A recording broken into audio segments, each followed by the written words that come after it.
सम्पूर्ण साथीहरुलाई नमस्ते। यस secret education YouTube च्यानलमा स्वागत छ हजुरहरुलाई। आज हामी फाइनान्शियल एकाउन्टिङको एउटा नयाँ भिडियो लिएर आएका छौं। आज हामीले चाहिँ तपाईहरुको लागि 2079 मा सोधिएको क्वेशनको सोलुसन लिएर आएका छौं। फ्रेश क्वेशनको सोलुसन छ 2079 मा financial statement analysis of financial स्टेटमेन्टबाट कस्तो क्वेशन सोधेको रहेछ त्यो हामी आज हजुरहरुलाई देखाउने छौं र त्यसको सोलुसन पनि गर्ने छौं। सो यो भिडियो अन्तिमसम्म हेर्नु होला। सो रेशियो एनालिसिसको हामीले एउटा भिडियो अलरेडी तपाईहरुको लागि राखिसकेका छौं। त्यसमा चाहिँ हामीले सम्पूर्ण चाहिने फर्मुलाजहरुको बारेमा बताएका थियौं भने आज चाहिँ हामी क्वेशनको सोलुसन गर्ने छौं। आउन सक्ने क्वेशन्सहरु र आएका क्वेशनहरुको के गर्ने छौं त सोलुसन गर्ने छौं। सो आज चाहिँ पहिलो हाम्रो के हो त 2079 लास्ट इयर सोधिएको क्वेशनको के गर्छौं त सोलुसन गर्छौं। जुन लास्ट इयर कति मार्क्स सोधिएको थियो 10 मार्क्सको सोधिएको थियो क्वेशन रेशियो एनालिसिस बाट है। तपाईको लागि क्वेशन हामीले यहाँ लेखिदिएका छौं। अब यो 2079 को क्वेशन छ। तपाईसँग बुक छ भने मोडल क्वेशन छ भने त्यहाँबाट पनि हेर्नुस्, यदि छैन भने यसमा मैले लेखेकै छु यहाँबाट पनि हेर्न सक्नुहुन्छ। अब 79 मा कस्तो क्वेशन सोधेको रहेछ त हेर्नुस् त। अब 79 मा हामीलाई डिफरेन्ट आइटम्सहरु दिएको छ माथि हैन, अनि तल चाहिँ हामीलाई 5-6 वटा क्वेशन्सहरु 5-6 वटा रिक्वायर्ड क्वेशन्सहरु सोधिएको छ। अब के सोधेको छ त अमाउन्ट अफ सेल्स निकाल्न भनेको छ हामीलाई, इन्भेन्ट्री एट एन्ड निकाल्न भनेको छ हामीलाई, करेन्ट रेशियो निकाल्न सोधिएको छ, debt to total capital ratio निकाल्न भनेको छ, return on shareholders equity निकाल्न भनेको छ, अनि डिभिडेन्ड पर शेयर र नेट प्रॉफिट मार्जिन पनि हामीलाई के गरेको छ निकाल्न भनेको। अब हामी सुरुमा अमाउन्ट अफ सेल्स बाट जाम है। अमाउन्ट अफ सेल्स मा सबैभन्दा पहिले हामीले के निकाल्ने त अमाउन्ट अफ सेल्स निकाल्ने।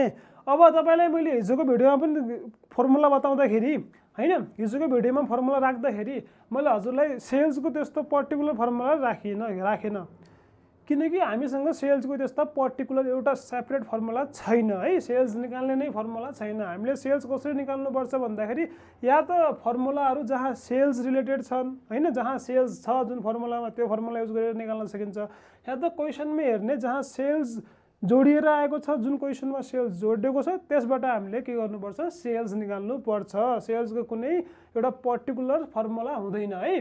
अब हामीले यसो हेर्दाखेरि inventory at beginning, income tax, journal reserve, equity, dividend, operating प्रॉफिटमा हेर्ने हो भने अपरेटिङ प्रॉफिटमा हामीलाई के दिएको छ त एउटा हिन्ट दिएको छ सेल्ससँग सम्बन्धित। अब के हिन्ट दिएको रहेछ त अपरेटिङ प्रॉफिट 15% अफ सेल्स। अब जुन अपरेटिङ प्रॉफिट हामीलाई दिएको छ त्यो अपरेटिङ प्रॉफिट कति रहेछ त सेल्स को 15% रहेछ। मतलब हामीलाई हिन्ट मिलिसक्यो सेल्स को 15% भनेको के रहेछ त अपरेटिङ प्रॉफिट रहेछ, जुन कति छ त RX 60,000 है। अब हामीलाई अपरेटिङ प्रॉफिट 15% अफ सेल्स भनेर कति दिएको छ 60,000 दिएको छ। अब हामीले के गर्नु पर्यो 15% of sales equals to RS कति छ त 60,000 छ भने अब हामीले यसबाट के निकाल्नु पर्यो त 100% निकाल्नु पर्यो। अब 100% कसरी निकालिन्छ त अब हामीलाई जुन 60,000 दिएको छ 60,000 डिवाइडेड कति पर्सेन्ट हो त 15% डिवाइडेड बाइ 15% इन्टु कति चाहियो हामीलाई 100% चाहियो भने यसो गर्यो भने हाम्रो के आउँछ त RS 4 लाख 100% आउँछ, जुन भनेको हाम्रो के हो त यो 100% भनेको के हो त टोटल सेल्स हो है। अब बी मा हामीलाई के सोधिएको छ त इन्भेन्ट्री एट एन्ड सोधिएको छ। इन्भेन्ट्री एट एन्ड भनेको के हो त यो भनेको क्लोजिङ इन्भेन्ट्री हो है। अब इन्भेन्ट्री एट एन्ड को पनि हामीले एउटा पर्टिकुलर यो फर्मुला युज गरेर आउँछ इन्भेन्ट्री एट एन्ड निकालिन्छ भन्ने कुनै त्यस्तो छैन है। यसको पनि पर्टिकुलर फर्मुला छैन, छुट्टै फर्मुला छैन। यसमा पनि हामीले के गर्नुपर्छ त यसरी नै कहीं जहाँ हामीलाई हिन्ट छ या जहाँ क्लोजिङ इन्भेन्ट्रीको आवश्यकता पर्छ त्यहाँबाट हामीले के गर्नुपर्छ त्यो फर्मुला युज गरेर हामीले के गर्नुपर्छ त निकाल्नु पर्छ। सो अब हामीले इन्भेन्ट्री टर्नओभर रेशियो दिएको छ। अब हामीले इन्भेन्ट्री टर्नओभर रेशियोको फर्मुला युज गरेर के निकाल्न सक्छौं त हामीलाई थाहा छ इन्भेन्ट्री टर्नओभर रेशियो भनेको के हो त cost of goods sold upon average inventory हो। अब हामी यो फर्मुला युज गरेर हामीले के गर्न सक्छौं एभरेज इन्भेन्ट्री निकाल्न सक्छौं। अब एभरेज इन्भेन्ट्री आयो भने एभरेज इन्भेन्ट्रीको फर्मुला के छ त ओपनिङ प्लस क्लोजिङ अपन 2 हो, हामीलाई थाहा छ। अब हामीलाई यहाँ ओपनिङ दिएको छ अनि हामीले के निकाल्न सक्छौं त्यहाँबाट क्लोजिङ इन्भेन्ट्री निकाल्न सक्छौं। अब त्यसरी निकाल्नु पर्छ है। सो अब एक्ज्याक्ट अब तोकेर दिएन भने हामीले के गर्नुपर्छ यसरी फर्मुलाबाट युज गरेर के गर्नुपर्ने हुन्छ त तोकिएको आइटमहरु सोधिएको आइटमहरु के गर्नुपर्ने हुन्छ निकाल्नु पर्ने हुन्छ। अब फर्स्ट हामीले के गरौँ त इन्भेन्ट्री एट एन्ड भन्दाखेरि इन्भेन्ट्री टर्नओभर रेशियोको फर्मुला लेखौँ है। अब हामीले इन्भेन्ट्री टर्नओभर रेसियोको फर्मुला हामीलाई थाहा छ कति हो त cost of goods sold upon average inventory. अब हामीलाई के चाहियो त हामीलाई इन्भेन्ट्री टर्नओभर रेसियो पनि छ, हामीसँग कोस्ट अफ गुड्स सोल्ड पनि छ। कोस्ट अफ गुड्स सोल्ड तर हामीलाई के भएको छ त पर्सेन्टेजमा दिएको छ। अब यो पर्सेन्टेजलाई नम्बरमा निकाल्नु पर्यो सबैभन्दा पहिले त हैन। त्यो किन चाहिएको छ हामीलाई दुईटै, हामीलाई एभरेज इन्भेन्ट्री निकाल्नु छ, ठिक छ। अब हामीलाई एभरेज इन्भेन्ट्री निकाल्नु छ भने सबैभन्दा पहिले हामीलाई के चाहियो त कोस्ट अफ गुड्स सोल्ड चाहियो। अब कोस्ट अफ गुड्स सोल्ड हामीलाई 80% दिएको छ। यदि कोस्ट अफ गुड्स सोल्ड तपाईँलाई 80%, 90%, 20% यसरी पर्सेन्टेजमा दियो भने जहिले पनि त्यो कसको पर्सेन्टेज हुन्छ त सेल्सको हुन्छ है। हामीले टोटल सेल्सको जुन निकालेका छौँ योभन्दा पहिले 4 लाख, यसको 80% नै के हो त हाम्रो कोस्ट अफ गुड्स सोल्ड हो है। अब हामीले यहाँ तपाईँलाई अब के गर्नु पर्यो त हामीले सेल्सको 80% निकाल्नु पर्यो। कसरी निकाल्ने त तपाईँलाई थाहा नै होला। 80/100 × 4 लाख गऱ्यो भने हाम्रो आरएस 3,20,000 के आइरहेको छ त कोस्ट अफ गुड्स सोल्ड आइरहेको छ। अब हामीलाई कोस्ट अफ गुड्स सोल्ड पनि छ, हामीसँग इन्भेन्ट्री टर्नओभर रेसियो पनि छ, हामीले इजिली के निकाल्न सक्छौँ त एभरेज इन्भेन्ट्री निकाल्न सक्छौँ। अब हामीले यो फर्मुलामा राखौँ। अब हेर्नुहोस् हामीसँग इन्भेन्ट्री टर्नओभर रेसियो थियो, हामीसँग कोस्ट अफ गुड्स थियो, हामीले के गर्यो दुईटैको भ्यालु राख्यौँ। त्यसपछि हामीलाई के चाहियो एभरेज इन्भेन्ट्री चाहियो। अब हामीले त्यसपछि के गर्यौँ त क्रस मल्टिप्लाई गरौँ। 8 × एभरेज इन्भेन्ट्री इक्वल टु कति भयो त 3,20,000। अब एभरेज इन्भेन्ट्री गरौँ 8 थियो, 8लाई हामीले उता गएर भागमा लगायौँ भने डिभाइड गऱ्यौँ भने कति हुन्छ त 3,20,000 डिभाइडेड बाई 8 इक्वल टु कति भयो 4 लाख भयो है। अब यो भनेको हाम्रो के हो त, यो भनेको एभरेज हो। अझ पनि हामीलाई आवश्यकता चाहिँ के छ त इन्भेन्ट्री एट एन्ड छ, यो हाम्रो निस्केको छैन। एभरेज इन्भेन्ट्री हामीलाई थाहा छ। अब हामीले के गर्नु पर्यो एभरेज इन्भेन्ट्रीको फर्मुला के हो त हामीले त्यो फर्स्ट फाइन्ड आउट गर्नु पर्यो। के हो त एभरेज इन्भेन्ट्रीको formula opening plus closing divided by 2। अब हामीलाई ओपनिङ थाहा छ, एभरेज थाहा छ, हामीले के निकाल्न सक्छौँ त्यहाँबाट इजिली क्लोजिङ पनि निकाल्न सक्छौँ। के गर्नु पर्यो अब अगेन हामीलाई के चाहिएको क्लोजिङ स्टक चाहिएको। क्लोजिङ स्टकलाई के गर्ने एभरेज इन्भेन्ट्री, मैले यहाँ ओपनिङ र क्लोजिङ मात्र लेखेँ, तपाईँले इन्भेन्ट्री पनि लेख्नु होला है त्यहाँ सोल्युसन गर्दाखेरि। सो ओपनिङ र क्लोजिङ मात्र लेखेँ, तपाईँले त्यहाँ इन्भेन्ट्री पनि लेख्नु होला सोल्युसन गर्दाखेरि। अब हामीलाई ओपनिङ थाहा छ त कति छ त ओपनिङ 60,000 छ, 60,000 छ। क्लोजिङ थाहा छ छैन। अनि हाम्रो एभरेज इन्भेन्ट्री कति आछ 40,000 आछ हैन। अब क्रस मल्टिप्लाई गर्ने। सो हामीले क्रस मल्टिप्लाई गऱ्यौँ, क्रस मल्टिप्लाई गरेर हाम्रो कति आयो त 80,000 आयो इक्वल टु 60 प्लस क्लोजिङ। अब हामीले 60लाई उता लाग्नु पर्यो हैन क्लोजिङ निकाल्नको लागि। उता गयो भने के हुन्छ त प्लसमा छ माइनसमा हुन्छ, जस कारणले क्लोजिङ स्टक कति आयो त हाम्रो 80,000 माइनस 60,000 जुन कति हुन्छ त आरएस 20,000। हामीले यसरी अब के गर्न सक्छौँ क्लोजिङ इन्भेन्ट्री पनि या इन्भेन्ट्री एट एन्ड पनि के गर्न सक्छौँ निकाल्न सक्छौँ। अब नेक्स्टमा गरौँ हामी करेन्ट रेसियो। के हो त करेन्ट रेसियोको फर्मुला हाम्रो करेन्ट एसेट्स हैन डिवाइडेड बाई करेन्ट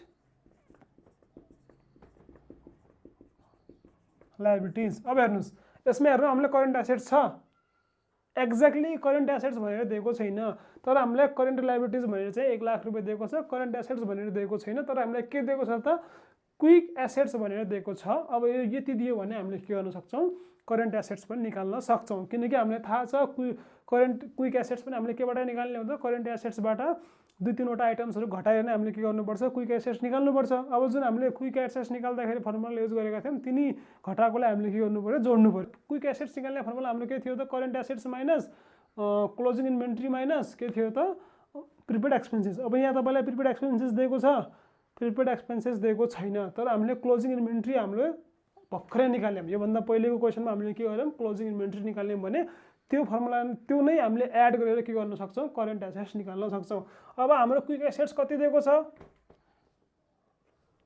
1,80,000 हैन, प्लस हाम्रो इन्भेन्ट्री एट एन्ड कति आएको थियो यो भनेको क्लोजिङ स्टक हो 20,000 डिवाइडेड बाई करेन्ट लायबिलिटीज हामीले दिएकै छ कति 1 लाख, जुन कति हुन्छ 2 लाख डिवाइडेड बाई 1 लाख जुन कति आयो त 2:1। यो भनेको हाम्रो के हो करेन्ट रेसियो, यसरी हामीले के गर्नु पर्यो, करेन्ट रेसियो निकाल्नु पर्यो। डी मा चाहिँ के छ, debt to total capital ratio. यसको फर्मुला पनि हामीलाई थाहा छ, जुन कति हुन्छ long term debt divided by total capital. अब हामीलाई यो रिक्वायर्ड आइटम्सहरू चाहियो। लङ टर्म डेट भनेको दिएछ कि दिएछ हामीले चेक गर्नु पर्यो है। लङ टर्म डेट हामीलाई दिएको छ कति, 1,50,000। हामीले लङ टर्म डेट निकाल्नु परेन, अलरेडी त्यहाँ गिभन छ। सो हामीलाई अब टोटल क्यापिटल चाहियो, टोटल क्यापिटल हामीसँग छैन। अब हामीलाई थाहा छ टोटल क्यापिटलको फर्मुला के हुन्छ, मैले भन्दा अघिल्लो भिडियोमा तपाईँलाई भनिसकेँ। टोटल क्यापिटलको फर्मुला के हुन्छ त, long term date plus share holders equity. अब हामीलाई लङ टर्म डेट दिएको छ, यहाँ लङ टर्म डेट कति दिएको छ, 1,50,000। तर हामीलाई सेयर होल्डर्स इक्विटी दिएको छ, सेयर होल्डर्स इक्विटी दिएको छैन। अब हामीले के गर्नु पर्यो, सबभन्दा पहिले सेयर होल्डर्स इक्विटी निकाल्नु पर्यो। अब सेयर होल्डर्स इक्विटीको पनि मैले तपाईँलाई फर्मुला योभन्दा अघिल्लो भिडियोमा बताएको थियो, जुन के हुन्छ त, equity share capital plus journal reserve minus preliminary expenses. अहिले यो यसमा रिक्वायर्ड अनुसार भनेको है। अब यसमा हामीलाई रिक्वायर्डमा के छ त, यहाँ हेर्नुहोस् त, इक्विटी सेयर क्यापिटल दिएको छ, जर्नल रिजर्भ दिएको छ, प्रिलिमिनरी एक्सपेन्सेस जसले हामीले फिक्टिसियस एसेट्स पनि भन्ने गर्छौँ, त्यो दिएको छ। अब हामीलाई थाहा छ सेयर होल्डर्स इक्विटी निकाल्न हामीले के गर्नुपर्छ, equity share capital plus journal reserve minus के गर्नु पर्यो, प्रिलिमिनरी एक्सपेन्सेस गर्नु पर्यो। जुन गऱ्यो भने हाम्रो कति आउँछ, 2 लाख प्लस 1 लाख माइनस 2 लाख के equity, 1 lakh journal reserve minus 20,000 preliminary expenses गऱ्यो भने हाम्रो 2,80,000 के आयो त, हाम्रो सेयर होल्डर्स इक्विटी आयो। 1,50,000 हाम्रो के छ त, लङ टर्म डेट छ, जुन टोटल कति आउँछ, 4,30,000। अब हामीलाई थाहा भयो के लङ टर्म डेट हाम्रो थाहा छ कति छ त, 1,50,000 होइन। त्यसपछि हामीले टोटल क्यापिटल पनि थाहा छ कति छ, 4,30,000 होइन। अब हाम्रो के गर्नु पर्यो, यसमा क्यालकुलेसन गर्नु पर्यो, जुन कति आउँछ त 30। अब यो 0 पोइन्टमा आउँछ होइन, पहिला त 0.3488 आउँछ, 0.3488 मा आउँछ होइन। अब तपाईँले डेट टु इक्विटी रेसियो, सोल्भेन्सी रेसियोजमा तपाईँको जति पनि आन्सरहरू हुन्छ तपाईँको 0 पोइन्टमै आउने गर्छ है। अब तपाईँले यत्तिकै राख्दा पनि तपाईँको आन्सर मिल्छ होइन।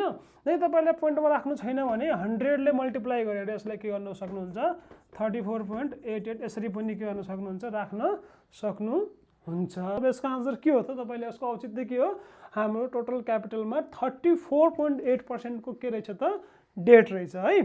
सो अब हामीले ईमा हेरौँ है, के छ त, return on shareholders equity सोधिएको छ, return on shareholders equity सोधिएको छ, जसको हामीलाई थाहा छ फर्मुला के हुन्छ त, NPAT net profit after tax divided by share holders equity into 100% हुने गर्छ है।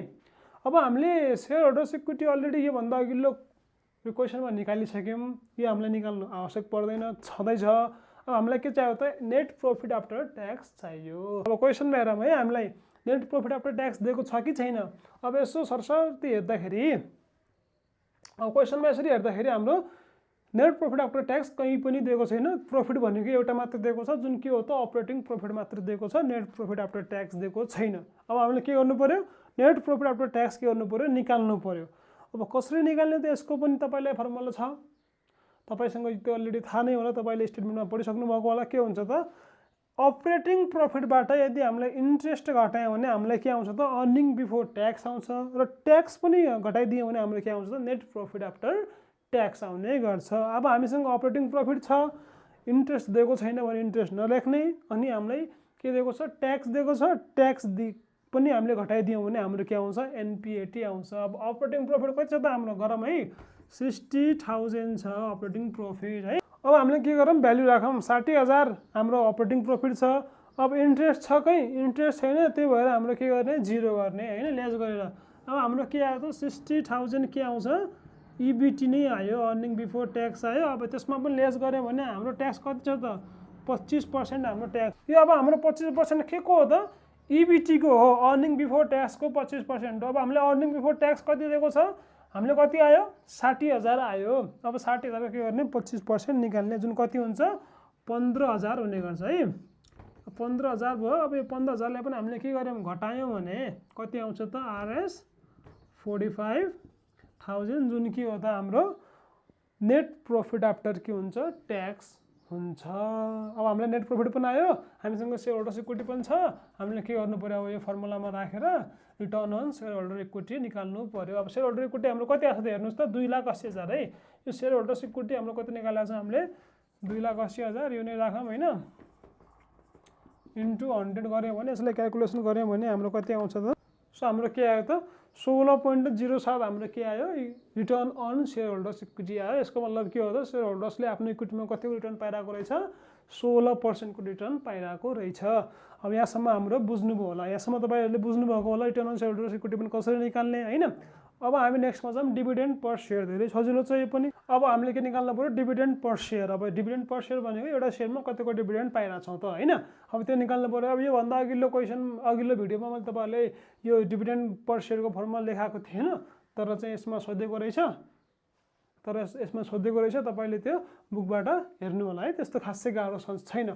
अब डिभिडेन्ड पर सेयरको फर्मुला हामीलाई थाहा छ के हुन्छ, dividend divided by number of equity share. अब हामीलाई डिभिडेन्ड दिएको छ, इक्विटी डिभिडेन्ड हामीलाई दिएको छ 20,000 रुपियाँ है, हामीलाई इक्विटी डिभिडेन्ड कति दिएको छ 20,000। अब नम्बर अफ इक्विटी सेयर दिएको छ त, हाम्रो इक्विटी सेयर क्यापिटलमा के भनेको छ भन्दाखेरि टोटल एमाउन्ट दिएको छ 2 लाख रुपियाँ हैन। अनि के भनेको छ, एउटा सेयरको प्राइस कति हुन्छ भनेको छ RS 100 इज भनेको छ, भनेको एक सेयरको प्राइस 100 रुपियाँ हुन्छ। टोटल कति एमाउन्ट रहेछ त 2 लाख। अब हामीले के गर्नु पर्यो त, त्यहाँबाट नम्बर अफ इक्विटी सेयर निकाल्नु पर्यो। कसरी निकाल्न सकिन्छ, टोटल एमाउन्ट 2 लाख छ, एक सेयरको प्राइस 100 रुपियाँ छ भने 2 लाखलाई 100 ले डिभाइड गर्यो भने हाम्रो के आउँछ, नम्बर अफ इक्विटी सेयर आउँछ, जुन कति भइरहेको छ 2000 हुँदैछ हैन। अब जुन यो यदि हामीले 2 लाखलाई 20,000 ले 2,000 ले डिभाइड गर्यो भने हाम्रो कति आउँछ त RS 10 रुपियाँ आउने गर्छ, जुन हाम्रो के हो त डिभिडेन्ड पर सेयर। यतिकै हो, खासै गाह्रो हुँदैन। अब नेक्स्टमा छ हाम्रो net profit margin. Net profit margin भनेको हाम्रो नेट प्रॉफिट कतिको छ त हैन, त्यो मार्जिन निकाल्नु छ। अब जहिले पनि मार्जिन सोध्यो भने हाम्रो के हुन्छ, पर्सेन्टेजमा हुन्छ है। मार्जिन सोध्यो भने हाम्रो के हुन्छ त पर्सेन्टेजमा निकाल्नु पर्ने हुन्छ। अब यसको फर्मुला के हुन्छ, NPAT net profit after tax divided by sales into 100। अब हाम्रो नेट प्रॉफिट आफ्टर ट्याक्स पनि हामीलाई थाहा छ कति छ, हामीले अघि नै निकाल्यौँ। हामीलाई सेल्स पनि थाहा छ कति छ, त्यो पनि हामीले अलरेडी निकालिसक्यौँ। सो हाम्रो कति आएको छ त 11.25% नेट प्रॉफिट मार्जिन आएको छ। अब यसको मतलब के हो त, हाम्रो नेट प्रॉफिट कति रहेछ त 11.25%। अब हामी एउटा अर्को क्वेसन सोल्भ गरौँ, योभन्दा अघिल्लो क्वेसन्सहरू। अब हामी एउटा अर्को क्वेसन हेर्छौँ 2077 को 77 को। अब 77 मा हेर्नुहोस् त, हामीले नेट वर्किङ क्यापिटल दिएको छ 5 लाख रुपियाँ, जसमा चाहिँ द्याट रिप्रेजेन्ट्स 3,50,000 इन्भेन्ट्री भनेको छ भने कहिले पनि यो बुझ्नु होला कि नेट वर्किङ क्यापिटलमा हाम्रो ओपनिङ इन्भेन्ट्री हुँदैन, क्लोजिङ मात्र हुने गर्छ। सो नेट वर्किङ क्यापिटल जुन 5 लाख छ, जसमा 3,50,000 के रहेछ त क्लोजिङ इन्भेन्ट्री रहेछ। 5 लाख भित्रै 3,50,000 हो है। द्याट रिप्रेजेन्ट भन्यो भने चाहिँ 5 लाख भित्रै हाम्रो के छ त 3,50,000 क्लोजिङ इन्भेन्ट्री छ। करेन्ट लायबिलिटिज दिएको छ, सेयर होल्डर्स इक्विटी दिएको छ, क्यापिटल इम्प्लोइड दिएको छ, फिक्स्ड एसेट्स पनि दिएको छ। अनि त्यसपछि हामीलाई के भनेको छ, operating profit of the year RS 60,000। Operating profit कति रहेछ 60,000 बिइङ 10% अफ सेल्स। अब यो भनेको के हो त, बिइङ 10% अफ सेल्स भनेको यो 60,000 सेल्सको 10% हो भन्न खोज्या हो है। यो 60,000 सेल्स कति पर्सेन्ट हो त 10% हो भन्न खोज्या। योभन्दा अघिल्लो क्वेसनमा पनि सेम प्रब्लम थियो, अहिले पनि के छ त सेम नै छ। अनि इन्कम ट्याक्स 25%, अहिले पनि 25% नै दिएको छ है। अब हामीले के गर्नु पर्यो, सबैभन्दा पहिले नेट प्रॉफिट आफ्टर ट्याक्स निकालौँ। अब तपाईँलाई मैले भन्दा अघिल्लोमा पनि भनिसकेँ, नेट प्रॉफिट आफ्टर ट्याक्स निकाल्ने फर्मुला के हुन्छ त, यदि सिम्पलमा हेर्ने भने अपरेटिङ प्रॉफिटबाट हामीले इन्ट्रेस्ट र ट्याक्स घटाइदियौँ भने हाम्रो के आउँछ, नेट प्रॉफिट आफ्टर ट्याक्स आउँछ। अब हामीसँग इन्ट्रेस्ट दिएको छ छैन, ट्याक्स दिएको छ कति छ 25%। अब हामीले के गरौँ, जहिले पनि ट्याक्स निकाल्दाखेरि हामीले के गर्नुपर्छ, अपरेटिङ प्रॉफिटबाट इन्ट्रेस्ट पहिला घटाउने हैन। जुन एमाउन्ट आउँछ नि त्यसलाई हामीले के भन्छौँ, EBT अर्निङ बिफोर ट्याक्स भन्छौँ। त्यसमा नै हामीले के गर्ने, यो 25% निकाल्नुपर्छ। मैले डाइरेक्ट लेखिदिएको छु, हाम्रो 25% केमा निकाल्ने हो त EBT मा निकाल्ने हो है। यो अपरेटिङ प्रॉफिट 25% होइन, EBT मा हो, ठिक छ। कहिलेकाहीँ अब अहिले चाहिँ इन्ट्रेस्ट दिएको छैन, कुनै बेला इन्ट्रेस्ट दिन पनि सक्छ। त्यो अवस्थामा चाहिँ हामीले के गर्ने, पहिला 60,000 बाट इन्ट्रेस्ट घटाउने, अनि जुन एमाउन्ट आउँछ त्यो एमाउन्टमा चाहिँ हामीले के गर्नुपर्छ 25% निकाल्नुपर्छ। अब यसमा इन्ट्रेस्ट 0 छ, दिएको छैन, त्यही भएर मैले सिधै 60,000 मा 25% निकालेँ, जुन कति आउँछ 15,000। अब त्योबाट त्यो घटाएर हाम्रो कति आयो त RS 45,000 हाम्रो के आयो, नेट प्रॉफिट आफ्टर ट्याक्स। अब बीमा छ क्विक रेसियो। अब क्विक रेसियो निकाल्ने फर्मुला हामीलाई थाहा नै छ के हो, quick assets upon current liabilities. अब क्विक एसेट्स हामीलाई क्वेसनमा दिएको छैन, करेन्ट लायबिलिटिज मात्र दिएको छ भने पहिला हामीले के निकाल्नु पर्यो, क्विक एसेट्स निकाल्नु पर्यो। क्विक एसेट निकाल्नलाई हामीलाई सबैभन्दा पहिले के चाहियो त, करेन्ट एसेट्स चाहियो। अब करेन्ट एसेट्स छ त क्वेसनमा दिएको छैन, फेरि हामीले के गर्नु पर्यो, दिएको फर्मुला अलग फर्मुला जहाँ करेन्ट एसेट्सको युज हुन्छ त्यो फर्मुलाहरू युज गरेर हामीले के गर्नु पर्यो, करेन्ट एसेट्स निकाल्नु पर्यो। अब हामीलाई नेट वर्किङ क्यापिटल दिएको छ 5 लाख रुपैयाँ। हामीलाई थाहा छ वर्किङ क्यापिटल भनेको के हो त, current assets minus current liabilities हो। थाहा छ हामीलाई करेन्ट वर्किङ क्यापिटल छ, करेन्ट लायबिलिटिज छ, हामीले के निकाल्न सक्छौँ, करेन्ट एसेट्स के गर्न सक्छौँ, निकाल्न सक्छौँ। अब करेन्ट एसेट्स निकाल्यौँ हामीले 5 lakh equal to CA minus 3 lakh, minus थियो माइनस यता आउँदाखेरि प्लस भयो। सो CA इक्वल टु कति हुन्छ त, current assets equal to 8 lakh हुन्छ। अब हामीले करेन्ट एसेट्स पनि निकाल्यौँ। अब हामीलाई के चाहियो, क्विक एसेट्स। अब क्विक एसेट्स निकाल्ने फर्मुला के हो त, हामीलाई थाहा छ क्विक एसेट्स भनेको, क्विक एसेट्स निकाल्ने फर्मुला चाहिँ current assets minus closing stock minus prepaid expenses. Prepaid expenses छ यसमा छैन, क्लोजिङ स्टक छ दिएको छ, कहाँ दिएको छ, नेटवर्क यहाँ दिएको छ, that represent RS 3,50,000 inventory value. अब यो भनेको के हो त, अघि नै भनिसकेँ मैले, क्लोजिङ स्टक हो। अब 8 लाखदेखि 3,50,000 घटाइदियौँ भने हाम्रो के आउँछ, 4,50,000, जुन भनेको के हो त, हाम्रो क्विक एसेट्स हो। अब क्विक एसेट्स के राख्ने त, हामीले अब भ्याल्युहरू राख्दिने। क्विक एसेट्स 4,50,000 आयो, करेन्ट लायबिलिटिज हाम्रो कति छ, 3 लाख छ होइन, जुन कति आउँछ त 1.5:1 आउँछ। यो नै हाम्रो के हो त, क्विक रेसियो हो। यसमा बढी भन्नु पर्दैन होला। अब हामीलाई सीमा सोधेको छ debt to total capital ratio. यो अघिल्लो क्वेसनमा हामीले बनाइसक्यौँ। यसको फर्मुला के हुन्छ, long term debt upon capital employed. Capital employed र टोटल क्यापिटल भनेको एउटै हो है। अब हामीलाई टोटल लङ टर्म डेट दिएको छ, दिएको छैन, तर हामीलाई के दिएको छ, क्यापिटल इम्प्लोइड दिएको छ र सेयर होल्डर इक्विटी के गरेको छ, दिएको छ। अब हामीलाई थाहा छ क्यापिटल इम्प्लोइड भनेको कति के हो त, टोटल क्यापिटल भनेको के हो, long term date plus share holder equity हो। क्यापिटल इम्प्लोइड भनेको long term date plus share holder equity हो, जसबाट हामीले के गर्न सक्छौँ, LTD लङ टर्म डेट निकाल्न सक्छौँ। कसरी, क्यापिटल इम्प्लोइडबाट यदि हामीले सेयर होल्डर्स इक्विटी घटाइदियौँ भने हाम्रो के आउँछ त, लङ टर्म डेट आउँछ, जुन जति कति हुन्छ त, क्यापिटल इम्प्लोइड कति छ, 12 लाख छ, सेयर होल्डर इक्विटी कति छ, 8 लाख छ, मतलब हाम्रो कति आइरहेको छ, लङ टर्म डेट 4 लाख आइरहेको रहेछ होइन।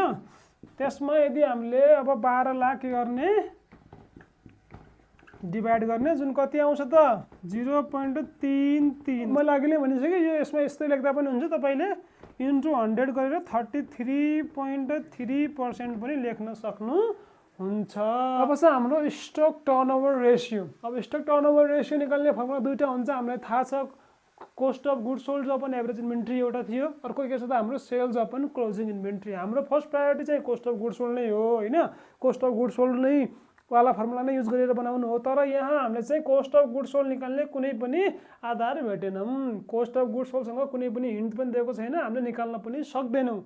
त्यस कारणले हामीले के गरौँ त, नेक्स्ट फर्मुला युज गर्नु पर्यो, सेल्स अपन क्लोजिङ इन्भेन्ट्री। अब यहाँ हामीलाई सेल्सको बारेमा हिन्ट दिएको छ, कहाँ दिएको छ, अपरेटिङ प्रफिट इक्वल टु कति, 60,000 बिङ 10% अफ सेल्स। अघिल्लो क्वेसन जस्तै 60,000 भनेको सेल्सको कति रहेछ त, 10% रहेछ। अब 10% अफ सेल्स भनेको त्यो 60,000। अब हामीले के गर्नु पर्यो, 100% निकाल्नु पर्यो। अब थाहा छ हामीलाई 60/10 इन्टु 100 गऱ्यौँ भने हाम्रो के आउँछ, 100% आउँछ, जुन यो भनेको के हो त, हाम्रो सेल्स हो है। 100% भनेको के हो, सेल्स। अब के राखौँ, हामीले सेल्स पनि पायौँ, हाम्रो क्लोजिङ इन्भेन्ट्री हामीलाई अलरेडी थाहा छ कति हो त, 3,50,000 हो। हामीले के गर्नु पर्यो, यसलाई भ्याल्यु राख्नु पर्यो। 3,50,000 गऱ्यौँ भने हाम्रो कति आउँछ त, यो 1.71 आयो। स्टक टर्नओभर रेसियो जहिले पनि केमा आउने गर्छ, टाइम्समा आउने गर्छ। अब अब इमा हेरौँ, return on shareholders equity. योभन्दा अघिल्लो क्वेसनमा पनि हामीले सोल्युसन गरेका थियौँ। रिटर्न अन सेयर होल्डर्स इक्विटीको फर्मुला हामीलाई थाहा हुन्छ, थाहा छ के हुन्छ त, NPAT divided by shareholder equity into 100%। अब हामीले NPAT पनि निकालिसक्यौँ, सेयर होल्डर इक्विटी अलरेडी दिएकै छ, हामीलाई यसमा कुनै समस्या भएन। 45,000 राख्दिने, NPAT 45,000 आएको थियो, divided by share holders equity 8 lakh दिएको छ, 8 लाख इन्टु 100 गऱ्यौँ भने हाम्रो कति आइरहेको छ त, 5.63% यतिकै। अब एफमा हेरौँ, नेट प्रफिट मार्जिन। अब नेट प्रफिट मार्जिन पनि हामीले फर्मुला थाहा नै छ, के हुन्छ त, NPAT divided by sales into 100। Already हामीले NPAT निकालिसक्यौँ, सेल्स निकालिसक्यौँ, भ्याल्युजहरू राखिदिने, अनि नेट प्रॉफिट मार्जिन निकाल्ने 45,000 डिवाइड बाई 6 लाख हाम्रो सेल्स 48,000 हाम्रो एनपीएटी इन्टु 100 गऱ्यो भने 7.5% हाम्रो के आयो त नेट प्रॉफिट मार्जिन आयो। अब लास्ट छ हाम्रो टोटल एसेट्स टर्नओभर रेशियो। अब टोटल एसेट्स टर्नओभर रेशियो हैन हामीले थाहा छ फर्मुला के हुन्छ यसको मैले लेखाइसकेको छु तपाईहरुलाई सेल्स अपन टोटल एसेट्स हैन। अब हामीलाई थाहा छ सेल्स थाहा नै छ हामीले निकालिसक्यौं तर टोटल एसेट्स हामीले दिएको छ कि नै हेरौँ त। यहाँ हामीलाई के दिएको छ फिक्स्ड एसेट्स मात्र दिएको छ टोटल एसेट्स दिएको छैन। हामीले के गर्नु पर्यो अब टोटल एसेट्स निकाल्नु पर्यो। टोटल एसेट्स भनेको के हो त fixed assets plus current assets. अब फिक्स्ड एसेट्स हामीलाई थाहा नै छ करेन्ट एसेट्स यो भन्दा अघिल्लो क्विक रेशियोमा हामीले निकालेका थियौं त्यही राख्ने हाम्रो के आउँछ त टोटल एसेट्स आउँछ। Fixed assets 6 lakh current assets हाम्रो कति आयो 8 लाख आयो भन्दा अघिल्लो क्विक रेशियो निकाल्दाखेरि जम्मा कति भयो 14 लाख। हाम्रो sales 6 lakh divided by 14 lakh गर्यो भने हाम्रो के आउँछ त टोटल एसेट्स टर्नओभर रेशियो आउँछ जुन कति हुन्छ 0.4286 टाइम्स। सो टर्नओभर रेशियोजहरु जहिले पनि केमा हुन्छन् टाइम्समा हुन्छन् योमा मिस्टेक नगर्नु होला है। सो हामीले सबै सोलुसन गर्यौं। यो तपाईहरुको 10 मार्क्स क्वेशन भयो हैन तर 2078 मा चाहिँ तपाईलाई 15 मार्क्स को क्वेशन लङ क्वेशन पनि सोधेको छ अलि त डिफरेन्ट छ यो भन्दा। अब नेक्स्ट भिडियोमा चाहिँ हामी तपाईको लागि त्यो सोलुसन लिएर आउँछौं 2078 को सोलुसन लिएर आउँछौं एकदमै डिटेलमा। त्यो पनि हेर्न नछुटाउनु होला। भिडियोलाई लाइक सब्स्क्राइब र कमेन्ट गरिदिनु होला। Thank you.